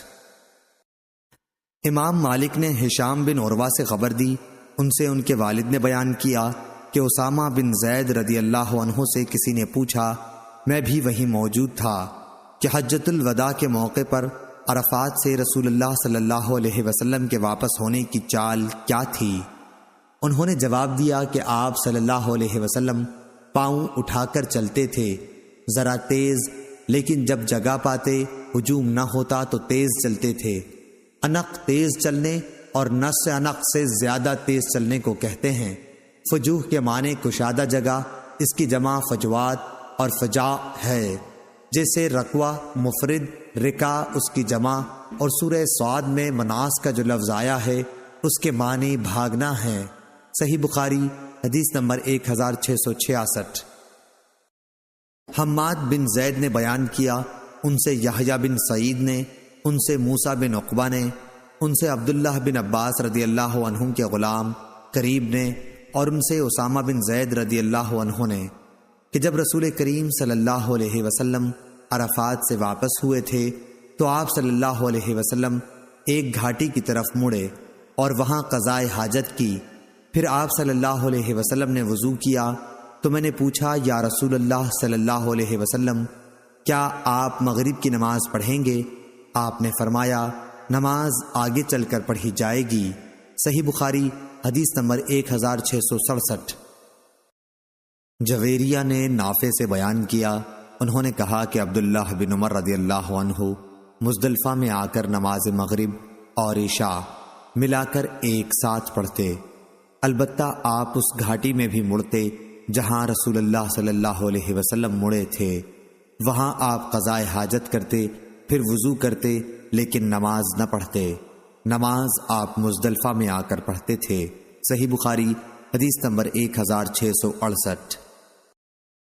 اسماعیل بن جعفر نے بیان کیا، ان سے محمد بن حرملہ نے، ان سے ابن عباس رضی اللہ عنہ کے غلام قریب نے، اور ان سے اسامہ بن زید رضی اللہ عنہ نے، کہ میں عرفات سے رسول اللہ صلی اللہ علیہ وسلم کی سواری پر آپ کے پیچھے بیٹھا ہوا تھا۔ مزدلفہ کے قریب بائیں طرف جو گھاٹی پڑتی ہے، جب آن حضرت صلی اللہ علیہ وسلم وہاں پہنچے تو آپ نے اونٹ کو بٹھایا، پھر پیشاب کیا اور تشریف لائے تو میں نے آپ پر وضو کا پانی ڈالا، آپ نے ہلکا سا وضو کیا۔ میں نے کہا، یا رسول اللہ، اور نماز؟ آپ صلی اللہ علیہ وسلم نے فرمایا کہ نماز تمہارے آگے ہے، یعنی مزدلفہ میں پڑھی جائے گی۔ پھر آپ صلی اللہ علیہ وسلم سوار ہو گئے، جب مزدلفہ میں آئے تو مغرب اور عشاء کی نماز ملا کر پڑھی۔ پھر مزدلفہ کی صبح یعنی 10ویں تاریخ کو رسول اللہ صلی اللہ علیہ وسلم کی سواری کے پیچھے فضل بن عباس رضی اللہ عنہ سوار ہوئے۔ صحیح بخاری حدیث نمبر 1669۔ قریب نے کہا کہ مجھے عبداللہ بن عباس رضی اللہ عنہ نے فضل رضی اللہ عنہ کے ذریعے سے خبر دی کہ آن حضرت صلی اللہ علیہ وسلم برابر لبیک کہتے رہے تاکہ جمرہ عقبہ پر پہنچ گئے اور وہاں آپ نے کنکریاں ماریں۔ صحیح بخاری حدیث نمبر 1670۔ عبداللہ بن عباس رضی اللہ عنہ نے بیان کیا کہ عرفہ کے دن میدان عرفات سے وہ نبی کریم صلی اللہ علیہ وسلم کے ساتھ آ رہے تھے۔ آن حضرت صلی اللہ علیہ وسلم نے پیچھے سخت شور، اونٹ ہانکنے کا اور اونٹوں کی مار دھاڑ کی آواز سنی تو آپ صلی اللہ علیہ وسلم ان کی طرف اپنے کوڑے سے اشارہ کیا اور فرمایا، لوگو آہستگی و وقار اپنے اوپر لازم کر لو، اونٹوں کو تیز دوڑانا کوئی نیکی نہیں ہے۔ امام بخاری رحمہ اللہ فرماتے ہیں کہ سورہ بقرہ میں ادعو کے معنی ریشہ دوانیاں کریں، خلالکم کا معنی تمہارے بیچ میں، اسی سے سورہ کہف میں آیا ہے فجرنا خلاکہما یعنی ان کے بیچ میں۔ صحیح بخاری حدیث نمبر 1671۔ موسیٰ بن عقبہ نے خبر دی، انہیں قریب نے، انہوں نے اسامہ بن زید رضی اللہ عنہ کو یہ کہتے سنا کہ میدان عرفات سے رسول اللہ صلی اللہ علیہ وسلم روانہ ہو کر گھاٹی میں اترے جو مزدلفہ کے قریب ہے، وہاں پیشاب کیا، پھر وضو کیا اور پورا وضو نہیں کیا، خوب پانی نہیں بہایا، ہلکا وضو کیا۔ میں نے نماز کے متعلق عرض کی تو فرمایا کہ نماز آگے ہے۔ اب آپ مزدلفہ تشریف لائے، وہاں پھر وضو کیا اور پوری طرح کیا، پھر نماز کی تکبیر کہی گئی اور آپ صلی اللہ علیہ وسلم نے مغرب کی نماز پڑھی۔ پھر ہر شخص نے اپنے اونٹ ڈیروں پر بٹھا دیے، پھر دوبارہ نماز عشاء کے لیے تکبیر کہی گئی اور آپ صلی اللہ علیہ وسلم نے نماز پڑھی۔ آپ نے ان دونوں نمازوں کے درمیان کوئی سنت یا نفل نماز نہیں پڑھی تھی۔ صحیح بخاری حدیث نمبر 1672۔ ابن ابی ذئب نے بیان کیا، ان سے ظاہری نے، ان سے سالم بن عبداللہ بن عمر رضی اللہ عنہ نے، اور ان سے عبداللہ بن عمر رضی اللہ عنہ نے بیان کیا کہ مزدلفہ میں نبی کریم صلی اللہ علیہ وسلم نے مغرب اور عشاء ایک ساتھ ملا کر پڑھی تھی، ہر نماز الگ الگ تکبیر کے ساتھ، نہ ان دونوں کے پہلے کوئی نفل و سنت پڑھی تھی اور نہ ان کے بعد۔ صحیح بخاری حدیث نمبر 1673۔ عدی بن ثابت نے خبر دی، کہا کہ مجھ سے عبداللہ بن یزید خطمی نے بیان کیا، کہا کہ مجھ سے ابو ایوب انصاری رضی اللہ عنہ نے کہا کہ حجۃ الوداع کے موقع پر رسول اللہ صلی اللہ علیہ وسلم نے مزدلفہ میں آ کر مغرب اور عشاء کو ایک ساتھ ملا کر پڑھا تھا۔ صحیح بخاری حدیث نمبر 1674۔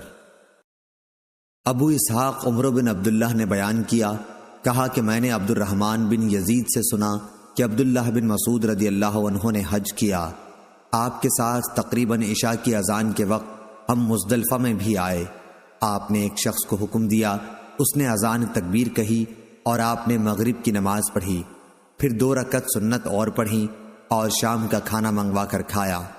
میرا خیال ہے راوی حدیث زہیر کا کہ پھر آپ نے حکم دیا اور اس شخص نے اذان دی اور تکبیر کہی۔ عمرو راوی حدیث نے کہا، میں یہی سمجھتا ہوں کہ شک زہیر عمرو کے شیخ کو تھا۔ اس کے بعد عشاء کی نماز 2 رکعت پڑھی۔ جب صبح صادق ہوئی تو آپ نے فرمایا کہ نبی کریم صلی اللہ علیہ وسلم اس نماز فجر کو اس مقام اور اس دن کے سوا اور کبھی اس وقت طلوع فجر ہوتے ہی نہیں پڑھتے تھے۔ عبداللہ بن مسعود رضی اللہ عنہ نے یہ بھی فرمایا کہ یہ صرف 2 نمازیں آج کے دن اپنے معمولی وقت سے ہٹا دی جاتی ہیں۔ جب لوگ مزدلفہ آتے ہیں تو مغرب کی نماز عشاء کے ساتھ ملا کر پڑھی جاتی ہیں اور فجر کی نماز طلوع فجر کے ساتھ ہی۔ انہوں نے فرمایا کہ میں نے رسول اللہ صلی اللہ علیہ وسلم کو اسی طرح کرتے دیکھا تھا۔ صحیح بخاری حدیث نمبر 1675۔ سالم نے بیان کیا کہ حضرت عبداللہ بن عمر رضی اللہ عنہ اپنے گھر کے کمزوروں کو پہلے ہی بھیج دیا کرتے تھے اور وہ رات ہی میں مزدلفہ میں مشعر حرام کے پاس آ کر ٹھہرتے اور اپنی طاقت کے مطابق اللہ کا ذکر کرتے تھے۔ پھر امام کے ٹھہرنے اور لوٹنے سے پہلے ہی منا آ جاتے تھے۔ بعض تو منا فجر کی نماز کے وقت پہنچتے اور بعض اس کے بعد۔ جب منا پہنچتے تو کنکریاں مارتے، اور حضرت عبداللہ بن عمر رضی اللہ عنہ فرمایا کرتے تھے کہ رسول اللہ صلی اللہ علیہ وسلم نے ان سب لوگوں کے لیے یہ اجازت دی ہے۔ صحیح بخاری حدیث نمبر 1676۔ حماد بن زید نے بیان کیا، ان سے ایوب سختیانی نے، ان سے اکرمہ نے، اور ان سے عبداللہ بن عباس رضی اللہ عنہ نے کہ نبی کریم صلی اللہ علیہ وسلم نے مجھے مزدلفہ سے رات ہی میں منا روانہ کر دیا تھا۔ صحیح بخاری حدیث نمبر 1677۔ عبید اللہ بن ابی یزید نے خبر دی، انہوں نے ابن عباس رضی اللہ عنہ کو یہ کہتے سنا کہ میں ان لوگوں میں تھا جنہیں نبی کریم صلی اللہ علیہ وسلم نے اپنے گھر کے کمزور لوگوں کے ساتھ مزدلفہ کی رات ہی میں منا بھیج دیا تھا۔ صحیح بخاری حدیث نمبر 1678۔ اسما کے غلام عبداللہ نے بیان کیا کہ ان سے اسما بنت ابو بکر رضی اللہ عنہا نے کہ وہ رات کی رات میں ہی مزدلفہ پہنچ گئیں اور کھڑی ہو کر نماز پڑھنے لگیں۔ کچھ دیر تک نماز پڑھنے کے بعد پوچھا، بیٹے کیا چاند ڈوب گیا؟ میں نے کہا کہ نہیں، اس لیے وہ دوبارہ نماز پڑھنے لگیں۔ کچھ دیر بعد پھر پوچھا، کیا چاند ڈوب گیا؟ میں نے کہا ہاں۔ انہوں نے کہا کہ اب آگے چلو منا کو۔ چنانچہ ہم ان کے ساتھ آگے چلے۔ وہ منا میں رمی جمرہ کرنے کے بعد پھر واپس آ گئیں اور صبح کی نماز اپنے ڈیرے پر پڑھی۔ میں نے کہا جناب یہ کیا بات ہوئی کہ ہم نے اندھیرے ہی میں نماز صبح پڑھ لی؟ انہوں نے کہا کہ بیٹے رسول اللہ صلی اللہ علیہ وسلم نے عورتوں کو اس کی اجازت دی۔ صحیح بخاری حدیث نمبر 1679۔ عبد الرحمن بن قاسم نے بیان کیا، ان سے قاسم نے اور ان سے عائشہ رضی اللہ عنہا نے کہ ام المومنین حضرت سودا رضی اللہ عنہا نے نبی کریم صلی اللہ علیہ وسلم سے مزدلفہ کی رات عام لوگوں سے پہلے روانہ ہونے کی اجازت چاہی۔ آپ بھاری بھرکم بدن کی عورت تھیں تو حضور صلی اللہ علیہ وسلم نے انہیں اس کی اجازت دے دی۔ صحیح بخاری حدیث نمبر 1680۔ ابو نعیم نے بیان کیا، انہوں نے کہا کہ ہم سے افلاح بن حمید نے، ان سے قاسم بن محمد نے اور ان سے حضرت عائشہ رضی اللہ عنہا نے کہ جب ہم نے مزدلفہ میں قیام کیا تو نبی کریم صلی اللہ علیہ وسلم نے حضرت سودا رضی اللہ عنہا کو لوگوں کے اژدہام سے پہلے روانہ ہونے کی اجازت دے دی تھی۔ وہ بھاری بھرکم بدن کی خاتون تھیں، اس لیے آپ نے اجازت دے دی۔ چنانچہ وہ اژدہام سے پہلے روانہ ہو گئیں، لیکن ہم لوگ وہیں ٹھہرے رہے اور صبح کو آپ کے ساتھ گئے۔ اگر میں بھی حضرت سودا رضی اللہ عنہا کی طرح آپ صلی اللہ علیہ وسلم سے اجازت لیتی تو مجھ کو تمام خوشی کی چیزوں میں یہ بہت ہی پسند ہوتا۔ صحیح بخاری حدیث نمبر 1681۔ آمش نے بیان کیا، کہا کہ مجھ سے عمارہ نے عبد الرحمن بن یزید سے بیان کیا اور ان سے عبداللہ بن مسعود رضی اللہ عنہ نے کہ دو نمازوں کے سوا میں نے نبی کریم صلی اللہ علیہ وسلم کو اور کوئی نماز بغیر وقت نہیں پڑھتے دیکھا۔ آپ نے مغرب اور عشاء ایک ساتھ پڑھی اور فجر کی نماز بھی اس دن مزدلفہ میں معمولی وقت سے پہلے ادا کی۔ صحیح بخاری حدیث نمبر 1682۔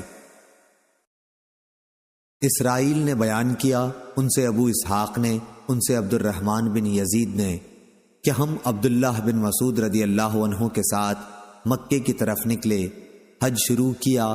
پھر جب ہم مزدلفہ آئے تو آپ نے دو نمازیں اس طرح ایک ساتھ پڑھیں کہ ہر نماز ایک الگ اذان اور ایک الگ اقامت کے ساتھ تھی، اور رات کا کھانا دونوں کے درمیان میں کھایا۔ پھر طلوع صبح کے ساتھ ہی آپ نے نماز فجر پڑھی۔ کوئی کہتا تھا کہ ابھی بھی صبح صادق نہیں ہوئی، اور کچھ لوگ کہہ رہے تھے کہ ہو گئی۔ اس کے بعد عبداللہ بن مسعود رضی اللہ عنہ نے فرمایا کہ رسول اللہ صلی اللہ علیہ وسلم نے فرمایا تھا یہ دونوں نمازیں اس مقام سے ہٹا دی گئی ہیں، یعنی مغرب اور عشاء، مزدلفہ میں اس وقت داخل ہوں کہ اندھیرا ہو جائے، اور فجر کی نماز اس وقت۔ پھر عبداللہ اجالے تک وہیں مزدلفہ میں ٹھہرے رہے اور کہا کہ اگر امیر المومنین حضرت عثمان رضی اللہ عنہ اس وقت چلیں تو یہ سنت کے مطابق ہوگا۔ حدیث کے راوی عبد الرحمن بن یزید نے کہا، میں نہیں کہہ سکتا کہ یہ الفاظ ان کی زبان سے پہلے نکلے یا حضرت عثمان رضی اللہ عنہ کی روانگی پہلے شروع ہوئی۔ آپ 10ویں تاریخ تک جمرہ عقبہ کی رمی تک برابر لبیک پکارتے رہے۔ صحیح بخاری حدیث نمبر 1683۔ شعبہ نے بیان کیا، ان سے ابو اسحاق نے، انہوں نے عمر بن میمون کو یہ کہتے سنا کہ جب عمر بن خطاب رضی اللہ عنہ نے مزدلفہ میں فجر کی نماز پڑھی تو میں بھی موجود تھا۔ نماز کے بعد آپ ٹھہرے اور فرمایا کہ مشرکین جاہلیت میں یہاں سے سورج نکلنے سے پہلے نہیں جاتے تھے، کہتے تھے اے تبیر تو چمک جا۔ نبی کریم صلی اللہ علیہ وسلم نے مشرکوں کی مخالفت کی اور سورج نکلنے سے پہلے وہاں سے روانہ ہو گئے۔ صحیح بخاری حدیث نمبر 1684۔ ابن جریج نے خبر دی، انہیں عطا نے، انہیں ابن عباس رضی اللہ عنہ نے کہ نبی کریم صلی اللہ علیہ وسلم نے مزدلفہ سے لوٹتے وقت فضل بن عباس رضی اللہ عنہ کو اپنے پیچھے سوار کرایا تھا۔ فضل رضی اللہ عنہ نے خبر دی کہ آن حضرت صلی اللہ علیہ وسلم رمی جمرہ تک برابر لبیک پکارتے رہے۔ صحیح بخاری حدیث نمبر 1685۔ وہب بن جریر نے بیان کیا، ان سے ان کے باپ نے بیان کیا، ان سے یونس ایلی نے، ان سے ظاہری نے، ان سے عبید اللہ بن عبداللہ نے اور ان سے عبداللہ بن عباس رضی اللہ عنہ نے کہ اسامہ بن زید رضی اللہ عنہ عرفات سے مزدلفہ تک نبی کریم صلی اللہ علیہ وسلم کی سواری پر آپ کے پیچھے بیٹھے ہوئے تھے۔ پھر آپ نے مزدلفہ سے منا جاتے وقت فضل بن عباس رضی اللہ عنہ کو اپنے پیچھے بٹھا لیا تھا۔ انہوں نے کہا کہ ان دونوں حضرات نے بیان کیا کہ نبی کریم صلی اللہ علیہ وسلم جمرہ عقبہ کی سواری تک مسلسل لبیک کہتے رہے۔ صحیح بخاری حدیث نمبر 1686 1687۔ وہب بن جریر نے بیان کیا، ان سے ان کے باپ نے بیان کیا، ان سے یونس ایلی نے، ان سے ظاہری نے، ان سے عبید اللہ بن عبداللہ نے اور ان سے عبداللہ بن عباس رضی اللہ عنہ نے کہ اسامہ بن زید رضی اللہ عنہ عرفات سے مزدلفہ تک نبی کریم صلی اللہ علیہ وسلم کی سواری پر آپ کے پیچھے بیٹھے ہوئے تھے۔ پھر آپ نے مزدلفہ سے منا جاتے وقت فضل بن عباس رضی اللہ عنہ کو اپنے پیچھے بٹھا لیا تھا۔ انہوں نے کہا کہ ان دونوں حضرات نے بیان کیا کہ نبی کریم صلی اللہ علیہ وسلم جمرہ عقبہ کی سواری تک مسلسل لبیک کہتے رہے۔ صحیح بخاری حدیث نمبر 1686 1687۔ ابو حمزہ نے بیان کیا، کہا کہ میں نے ابن عباس رضی اللہ عنہ سے تمتع کے بارے میں پوچھا تو آپ نے مجھے اس کے کرنے کا حکم دیا۔ پھر میں نے قربانی کے متعلق پوچھا تو آپ نے فرمایا کہ تمتع میں ایک اونٹ یا ایک گائے یا ایک بکری کی قربانی واجب ہے، یا کسی قربانی اونٹ یا گائے بھینس کی میں شریک ہو جائے۔ ابو جمرہ نے کہا کہ بعض لوگ تمتع کو ناپسندیدہ قرار دیتے تھے۔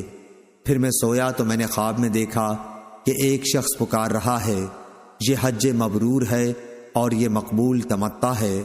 اب میں ابن عباس رضی اللہ عنہ کی خدمت میں حاضر ہوا اور ان سے خواب کا ذکر کیا تو انہوں نے فرمایا اللہ اکبر، یہ تو ابو القاسم صلی اللہ علیہ وسلم کی سنت ہے۔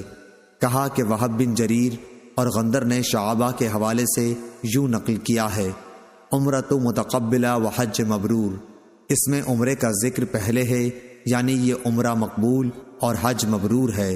صحیح بخاری حدیث نمبر 1688۔ امام مالک نے خبر دی، انہیں ابو زناد نے، انہیں اعرج اور انہیں حضرت ابو ہریرہ رضی اللہ عنہ نے کہ رسول کریم صلی اللہ علیہ وسلم نے ایک شخص کو قربانی کا جانور لے جاتے دیکھا تو آپ نے فرمایا کہ اس پر سوار ہو جا۔ اس شخص نے کہا کہ یہ تو قربانی کا جانور ہے۔ آپ نے فرمایا کہ اس پر سوار ہو جانا۔ اس نے کہا کہ یہ تو قربانی کا جانور ہے، تو آپ نے پھر فرمایا افسوس، سوار بھی ہو جا۔ ویلک آپ نے دوسری یا تیسری مرتبہ فرمایا۔ صحیح بخاری حدیث نمبر 1689۔ قتادہ نے بیان کیا اور ان سے انس رضی اللہ عنہ نے کہ نبی کریم صلی اللہ علیہ وسلم نے ایک شخص کو دیکھا کہ قربانی کا جانور لیے جا رہا ہے، تو آپ نے فرمایا کہ اس پر سوار ہو جا۔ اس نے کہا کہ یہ تو قربانی کا جانور ہے۔ آپ نے فرمایا کہ سوار ہو جا۔ اس نے پھر عرض کیا کہ یہ تو قربانی کا جانور ہے۔ لیکن آپ نے تیسری مرتبہ پھر فرمایا کہ سوار ہو جا۔ صحیح بخاری حدیث نمبر 1690۔ لیث بن سعد نے بیان کیا، ان سے عقیل نے، ان سے ابن شہاب نے، ان سے سالم بن عبداللہ نے کہ عبداللہ بن عمر رضی اللہ عنہ نے کہا کہ رسول اللہ صلی اللہ علیہ وسلم نے حجۃ الوداع میں تمتع کیا، یعنی عمرہ کر کے پھر حج کیا، اور آپ ذوالحلیفہ سے اپنے ساتھ قربانی لے گئے۔ حضرت صلی اللہ علیہ وسلم نے پہلے عمرے کے لیے احرام باندھا، پھر حج کے لیے لبیک پکارا۔ لوگوں نے بھی نبی کریم صلی اللہ علیہ وسلم کے ساتھ تمتع کیا، یعنی عمرہ کر کے حج کیا، لیکن بہت سے لوگ اپنے ساتھ قربانی کا جانور لے گئے تھے اور بہت سے نہیں لے گئے تھے۔ جب حضرت صلی اللہ علیہ وسلم مکہ تشریف لائے تو لوگوں سے کہا کہ جو شخص قربانی ساتھ لایا ہو اس کے لیے حج پورا ہونے تک کوئی بھی ایسی چیز حلال نہیں ہو سکتی جسے اس نے اپنے اوپر احرام کی وجہ سے حرام کر لیا ہے، لیکن جن کے ساتھ قربانی نہیں ہے تو وہ بیت اللہ کا طواف کر لیں اور صفا اور مروہ کی سعی کر کے بال ترشوا لیں اور حلال ہو جائیں، پھر حج کے لیے ازسر نو 8ویں ذی الحج کو احرام باندھیں۔ ایسا شخص اگر قربانی نہ پائے تو وہ 3 دن کے روزے حج ہی کے دنوں میں اور 7 دن کے روزے گھر واپس آ کر رکھے۔ جب حضرت صلی اللہ علیہ وسلم مکہ پہنچے تو سب سے پہلے آپ نے طواف کیا، پھر حجر اسود کو بوسہ دیا، 3 چکروں میں آپ نے رمل کیا اور باقی 4 میں معمولی رفتار سے چلے، پھر بیت اللہ کا طواف پورا کر کے مقام ابراہیم کے پاس 2 رکعت نماز پڑھی، سلام پھیر کر آپ صفا پہاڑی کی طرف آئے اور صفا اور مروہ کی سعی بھی 7 چکروں میں پوری کی۔ جن چیزوں کو احرام کی وجہ سے اپنے پر حرام کر لیا تھا ان سے اس وقت تک آپ حلال نہیں ہوئے جب تک حج بھی پورا نہ کر لیا، اور یوم نحر 10ویں ذی الحج میں قربانی کا جانور بھی ذبح نہ کر لیا۔ پھر آپ مکہ واپس آئے اور بیت اللہ کا جب طواف افاضہ کر لیا تو ہر وہ چیز آپ کے لیے حلال ہو گئی جو احرام کی وجہ سے حرام تھی۔ جو لوگ اپنے ساتھ ہدی لے کر گئے تھے انہوں نے بھی اسی طرح کیا جیسے رسول اللہ صلی اللہ علیہ وسلم نے کیا تھا۔ صحیح بخاری حدیث نمبر 1691۔ عروہ سے روایت ہے کہ عائشہ رضی اللہ عنہا نے انہیں نبی کریم صلی اللہ علیہ وسلم کے حج اور عمرہ ایک ساتھ کرنے کی خبر دی، اور لوگوں نے بھی آپ کے ساتھ حج اور عمرہ ایک ساتھ کیا تھا، بالکل اسی طرح جیسے مجھے سالم نے ابن عمر رضی اللہ عنہ سے اور انہوں نے نبی کریم صلی اللہ علیہ وسلم سے خبر دی تھی۔ صحیح بخاری حدیث نمبر 1692۔ حماد نے بیان کیا، ان سے ایوب نے، ان سے نافع نے بیان کیا کہ عبید اللہ بن عبداللہ بن عمر رضی اللہ عنہ نے اپنے والد سے کہا جب وہ حج کے لیے نکل رہے تھے کہ آپ نہ جائیے کیونکہ میرا خیال ہے کہ بد امنی کی وجہ سے آپ کو بیت اللہ تک پہنچنے سے روک دیا جائے گا۔ انہوں نے فرمایا کہ پھر میں بھی وہی کام کروں گا جو ایسے موقع پر رسول اللہ صلی اللہ علیہ وسلم نے کیا تھا۔ اللہ تعالیٰ نے فرمایا ہے تمہارے لیے رسول اللہ صلی اللہ علیہ وسلم کی زندگی بہترین نمونہ ہے۔ میں اب تمہیں گواہ بناتا ہوں کہ میں نے اپنے اوپر عمرہ واجب کر لیا ہے۔ چنانچہ آپ نے عمرے کا احرام باندھا۔ انہوں نے بیان کیا کہ پھر آپ نکلے اور جب بیدا پہنچے تو حج اور عمرہ دونوں کا احرام باندھ لیا اور فرمایا کہ حج اور عمرہ دونوں تو ایک ہی ہیں۔ اس کے بعد قدید پہنچ کر ہدی خریدی، پھر مکہ آ کر دونوں کے لیے طواف کیا اور درمیان میں نہیں بلکہ دونوں سے ایک ہی ساتھ حلال ہوئے۔ صحیح بخاری حدیث نمبر 1693۔ معمر نے خبر دی، انہیں زہری نے، انہیں عروہ بن زبیر نے اور ان سے مسعود بن مخرمہ رضی اللہ عنہ اور مروان نے بیان کیا کہ نبی صلی اللہ علیہ وسلم مدینے سے تقریباً اپنے 1000 ساتھیوں کے ساتھ حج کے لیے نکلے۔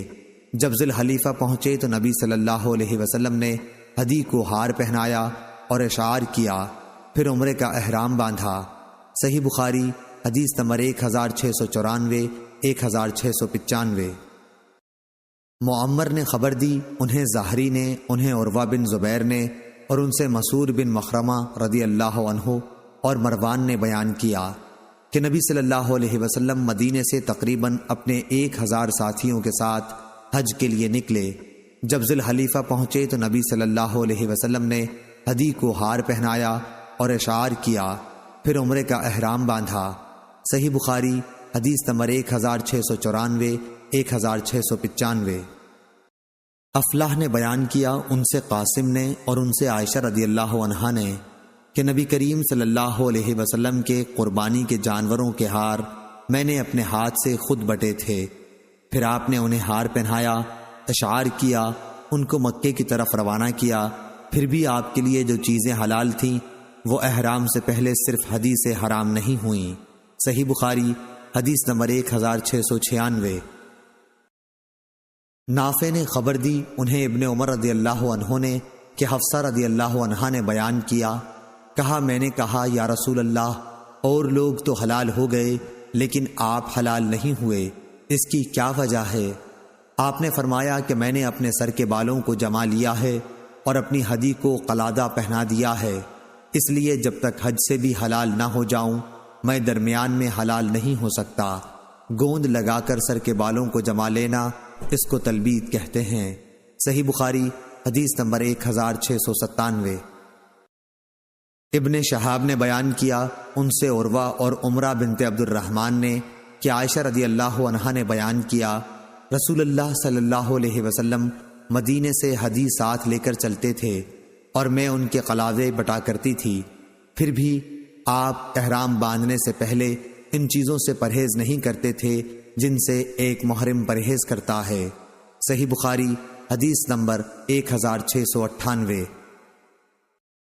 افلاح بن حمید نے بیان کیا ان سے قاسم نے اور ان سے عائشہ رضی اللہ عنہا نے بیان کیا کہ میں نے نبی کریم صلی اللہ علیہ وسلم کی ہدی کے قلادے خود بٹے تھے، پھر آپ نے انہیں اشعار کیا اور ہار پہنایا، یا میں نے ہار پہنایا، پھر آپ نے بیت اللہ کے لیے انہیں بھیج دیا اور خود مدینہ میں ٹھہر گئے، لیکن کوئی بھی ایسی چیز آپ کے لیے حرام نہیں ہوئی جو آپ کے لیے حلال تھی۔